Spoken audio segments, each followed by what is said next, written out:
Wow, look at how much time I've got left. Not much. Good thing, because I got a lot of pictures and not much words. So this is now what is in the vehicle. And does anybody want to know what's inside?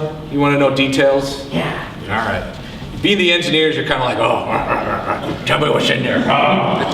So let's take a look. Again, motivation, why? Well, one of the reasons is you might want to learn about this because you want to do your own, right? That'd be pretty neat. So, oh, you've already seen this. Disaster relief, public visibility, STEM outreach, and then you've seen this one. These are the only two duplicated slides from the two. And that is mobile transportation, office space, communications, power. So let's take a look inside. Well, one of the things that we did for the Red Cross when we were in Baton Rouge, we had to go to the FedEx office, which was where the Red Cross has a central headquarters of all of its technology in Austin, Texas. When there's a disaster, the way they distribute it, they have an agreement with FedEx. They ship it via FedEx.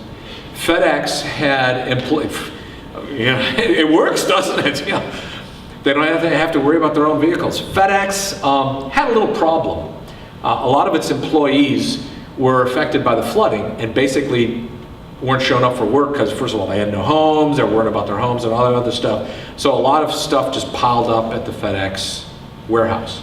So we drove to the FedEx warehouse, loaded up the vehicle with 3,000 pounds of laptops, wireless access points, satellite dishes, all sorts of other stuff, and then brought it to the main headquarters, the headquarters for the Baton Rouge flooding effort.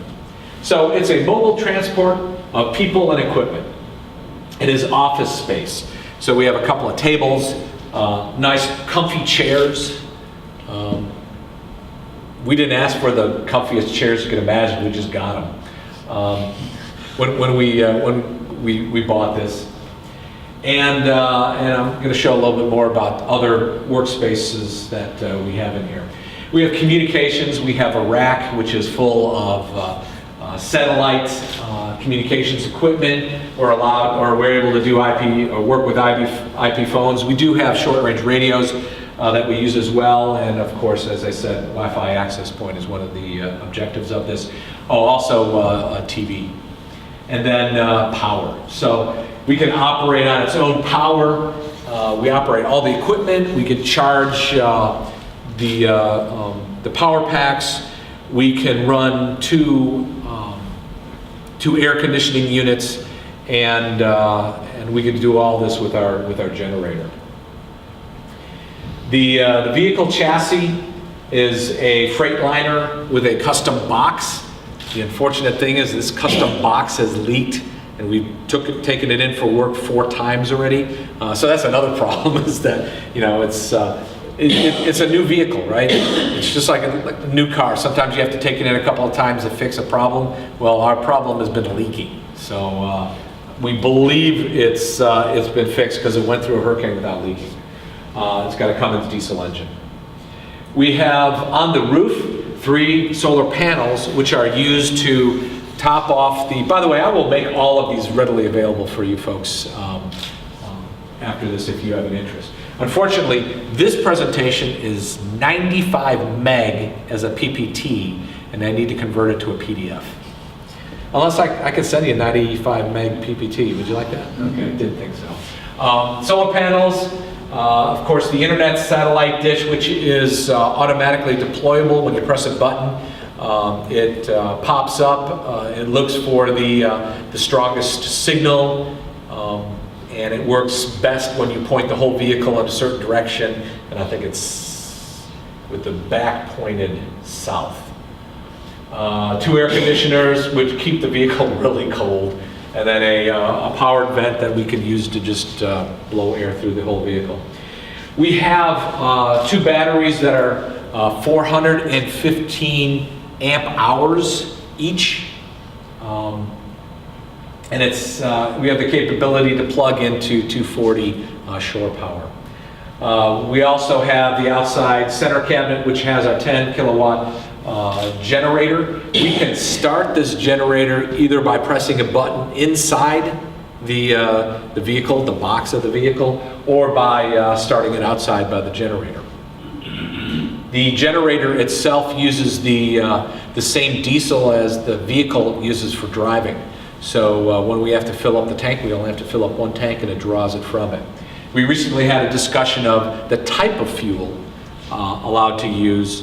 That would be, there are some, not ethanol, but it would be more biodiesel-like variants that we were not allowed to use, and then we found out that yes, we are, and we just have to add some filter, or actually change the filter more often for it. We have another rear cabinet. We store our safety equipment in there. For example, every time we stop, we put out safety cones around the vehicle so nobody runs into it. Inside, it is basically an office. We have several chairs. We could actually put up folding chairs in there. You'll see another picture later. This table right here, we can actually remove from the floor and store somewhere else. This table right here actually folds into the wall. All of the chairs, there's one here, and this one here, can be turned to face the front, as it should correctly be when you travel, when you drive down the highway. And then it's got seat belts and lap belts and shoulder belts for you to be safe as you travel. You notice that we also have a couple of TVs, one on the wall. All of these are used for various things. We could display our TV channels on them. We could run presentations. We could plug in our laptops and have a meeting and show it up on there. We have, if you look from the front towards the back, inside, we have, this is the last chair. We have room to store, and in fact, we have a lot of stuff that we store, supplies that we may need. For example, in one of those boxes is a sleeping pad and a sleeping bag that I left, and apparently they're using it too. Our racks are over here. We got storage for chairs and desks or tables as well. So, as an example, lots of tables in there to be able to use for stuff. Another example of that. In fact, here you go. Here's Butch again. You can't tell because he's got a hat on, right? This is Greg Vaughn. He is the IEEE Region 3 Director-elect. So our communications equipment includes internet access through a satellite, and we have an emergency 10-day plan for public service organizations, and we've blown past our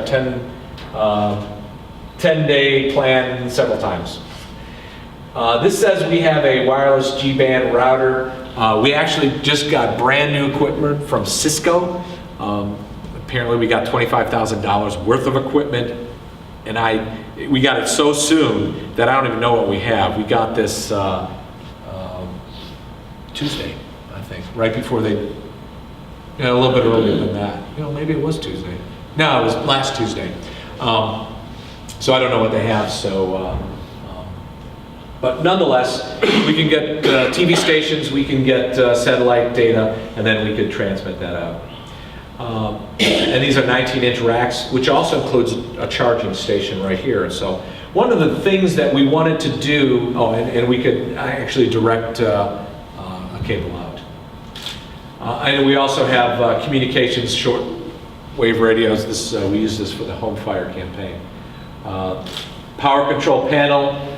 We can choose either shore power or generator power, and as a part of our energy system, we have an inverter which is able to take the battery power and convert it into 120 volts AC that we could just run your regular equipment on. A lot of this detail is in the paper. All right, so one of the things that we thought we would really do is hand out thousands of these power banks, because the thing we heard, I can't charge my cell phone. So we thought we would hand out thousands of these. Well, these are kind of expensive too. But the thing is, we're finding we're not reaching the public because it's really hard to reach the public. But what we're finding is that Red Cross volunteers love these because very often they're out there working with the clients, the survivors, and they run out of cell phone power because sometimes cell phones don't work in the area they're working. So we found that we're really distributing them to the volunteers. We charge on 120 at a time in the racks, and it's a lot of work. We could run in at night because we have outside lights. I'm almost done. More information, in fact, I am done. So I made it. All right, so more questions on the hardware aspect of this. We welcome you to stay with Professor Conrad. All right. During lunch. Pardon me? I mean, Or during lunch. I got 2 minutes left. 2 minutes left. Where's the microphone for this gentleman? Yeah. I do speak loud. Yeah, but they want to record it. They want to get it for the recording. Okay, thank you. Yeah, my name is Vasu Atun. I'm from Phoenix section. I'm also technical program chair for this conference. Okay. The question I got is, your vehicle goes only 8 miles per gallon. Oh, yeah. Did you think about converting that into electrical vehicle? So one of the aspects of what we did is we wanted to get the first one out there and learn, and from those lessons learn, be able to, do a second vehicle, or, do we do a much smaller vehicle? And so the first thing is, first of all, that vehicle, for what we paid for it, could have been twice as much. But we got a special deal because this was a 3-year-old chassis that they bought on spec that nobody had used, 2-year-old chassis that nobody had bought. So we it fell in our lap, and so diesel it was, all right? So is the next vehicle going to be electric? Could be, all right? Is the next vehicle not a vehicle, but it is a trailer that you pull with a pickup truck? Could be. So right now we're trying to figure out where to go, all right? Does NSF know about your project? Does NSF know about your project? I would say NSF does not know about our project. And so if you have a recommendation of which specific area to talk, I'd love to talk with you afterwards. And is that it for time? I think so. I have 10:40, so my time is up. Thank you very much. Thank you.